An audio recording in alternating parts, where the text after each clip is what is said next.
Hey everybody, this is Haas. We're having a pretty big dinner tomorrow night. We're having shabu shabu.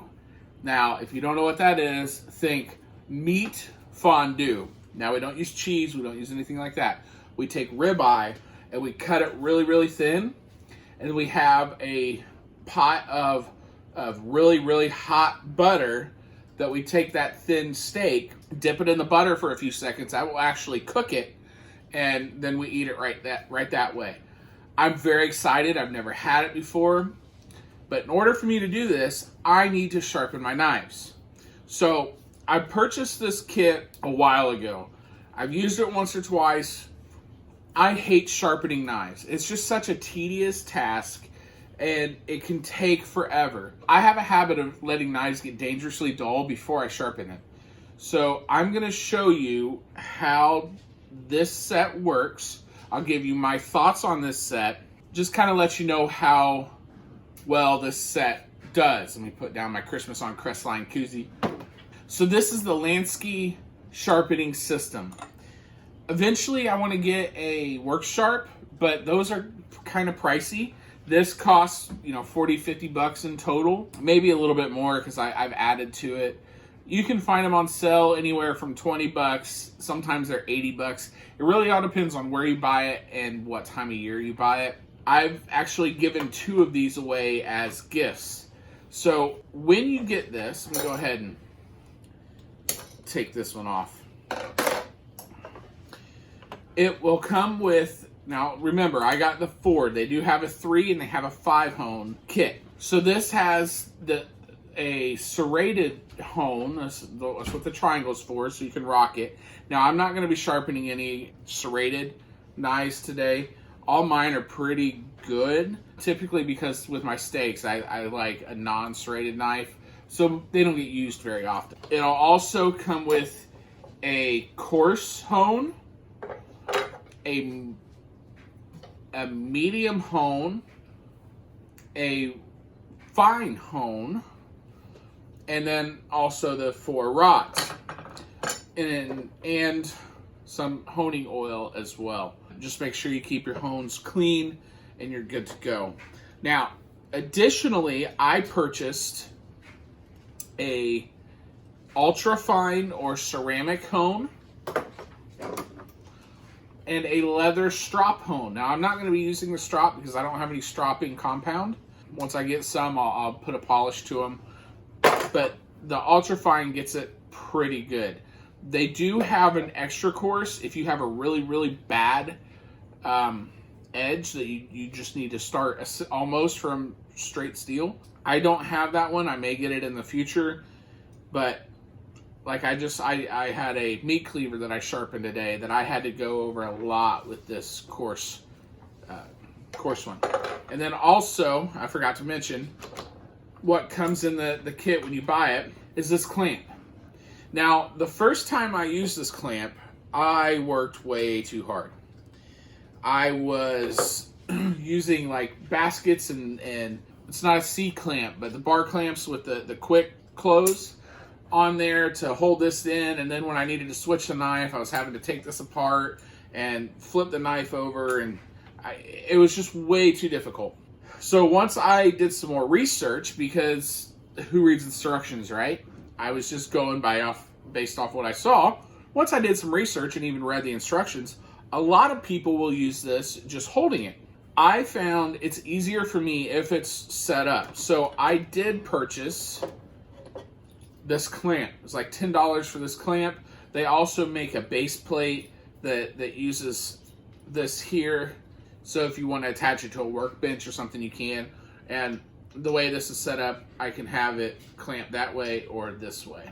But a lot of people will just hold that piece solid. But let me tighten this up real quick. So let me get a knife here. I have a few because I'm sharpening a bunch of different ones. I'll get this one here. Now, if you have a thin knife, see, I have this boning knife here. I have a really old fillet knife. Well, it was down here. There we go. Oh, there it is. Really old fillet knife. I don't think this started out as a fillet knife, but that's what it turned into. Or even just my regular fillet knife. Yes, it's Mustad. I use a Mustad in the kitchen. I don't care. There is a little notch, and you probably won't be able to see it.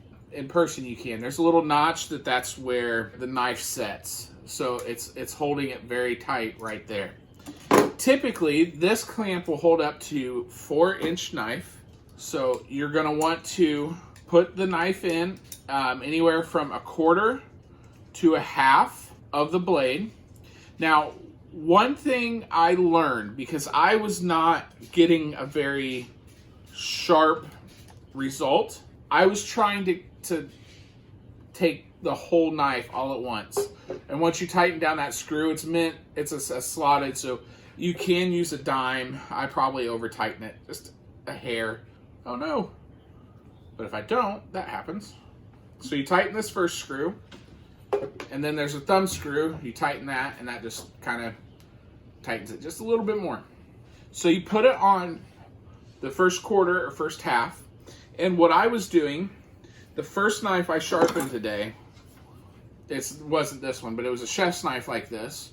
And I was trying to do the entire knife. So I clamped it in the middle, and I was trying to do the entire knife. Not going to be able to. One, you can't get enough weight or pressure on either end. The knife wants to move.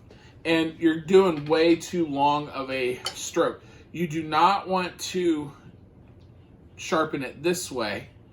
You always want to, until you get to the leather strop, you always want to go against the knife. And I'll show you what it looks like here. But you always want to go against the knife with these hones. Do not go with the knife, if that makes any sense. Don't go from the dull side or the spine, whatever you call it, to the blade. Go from the blade up. Now, also on these, there is 4 angles. So there's a 30-degree angle. That's going to be for your heavy-duty edge. You're going to be chopping with this edge. That's what I use my meat cleaver on. Or maybe like an outdoor knife, or even like a tool knife. Something you would cut carpet with or cut rope with. Something that's going to take a lot of abuse, but you still want it sharp. You're going to use the 30-degree. Then you have the 25. This is for your outdoor knives, like maybe your skinning knives. Something that you want sharp but rugged because you're going to be going around bone. You have the 20-degree slot. And what this is for is your basic culinary knife, your chef's knife, boning knife, all these type where you want it super sharp. You still want a moderately strong edge, but you don't want it to be super brittle like on a fillet knife. And then finally you have the 17 degrees, and that is your fillet knives, your razor blades. Maybe you're old school and you use a straight razor. You would use the 17, and it's a little bit more of a brittle edge, but it's going to be super, super, super sharp. So you can hold it this way. And this has a pretty good edge. Now there is one trick that I talked to my buddy when I was confused as to why I couldn't get a sharp edge with it.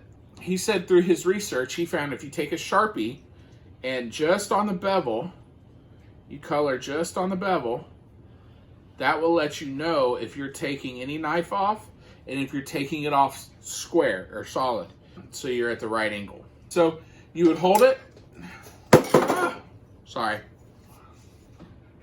So you would hold it, put it here in the 20, and go up against the knife. Now this one's fairly sharp, so I'm not going to use the coarse, but I am going to use the medium. So here we are with the medium. We got the 20-degree here. Maybe this is a 17. Let's see. Oh.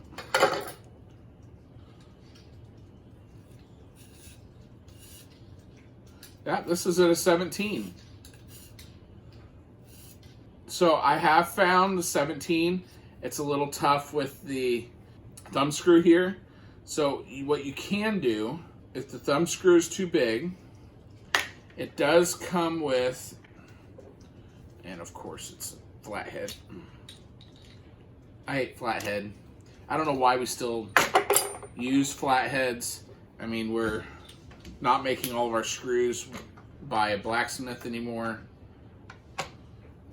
It does come with a smaller headed screw, so we can put right down in there and we can sharpen.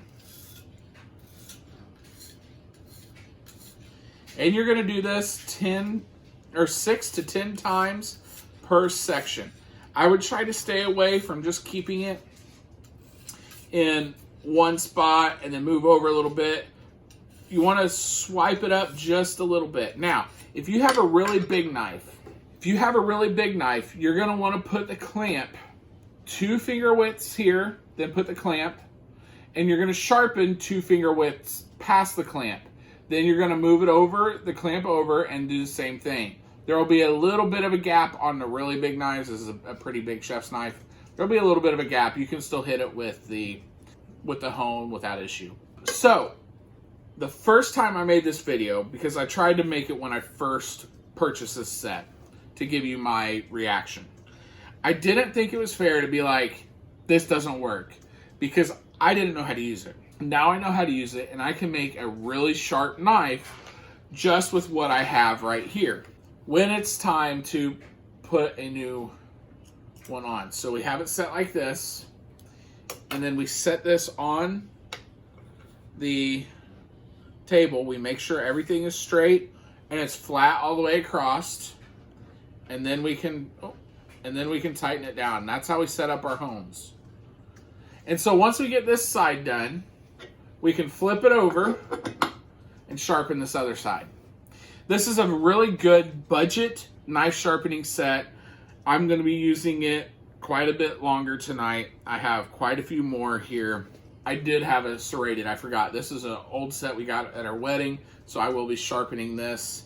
All you do is you rock it. That's all you're doing. You're just rocking it in those two teeth, and that'll work. So it does all different types of knives. It does all different types of lengths. You may just have to move it. Really easy setup. It'll clamp to any table. I'm only using this because the kitchen table, it's really old, so I didn't want to risk having any marks put into it. It won't fit on Owens Fisher Price table because it's not a real table. So this is actually the step that Hannah uses to get into bed because I can't measure anything properly, and I made the bed frame way too high, and she's really short, so that's how she gets into bed. So I just bring this out when it's time for me to sharpen. I set it up here, I can watch TV, and I'll do this the rest of the night while we're watching movies and stuff. Highly recommend it. I'll put a link in the description. If you have any questions, please let me know. This is the Lansky sharpening system. They have a few different styles. I've used the others, not Lansky styles, but I've used other sharpeners, where you put your hand in it and you drag the knife like that, or the little X. I have the pocket sharpeners, and they work if you don't have a really dull knife. If you're just maintaining an edge, those are fine. But if you need a new edge, you need something a little bit more. I'm not very good with a whetstone. I can't keep the proper angle. So I needed something that would guarantee me to keep the angle that isn't going to break the bank. Like if I went out and bought a Work Sharp. I would love a Work Sharp. Maybe I know I'll get one day eventually. But for right now, we're going to stick with the Lansky. It's a really good system. I highly recommend it. I'll put a link in the description. And as always, if there's anything I can do, any questions I can answer, even if I have to research it, let me know, and I will do everything in my power to help you. Remember, everybody, be self-sufficient, help everyone you can, inconvenience no one, and y'all have a good evening or day. Bye.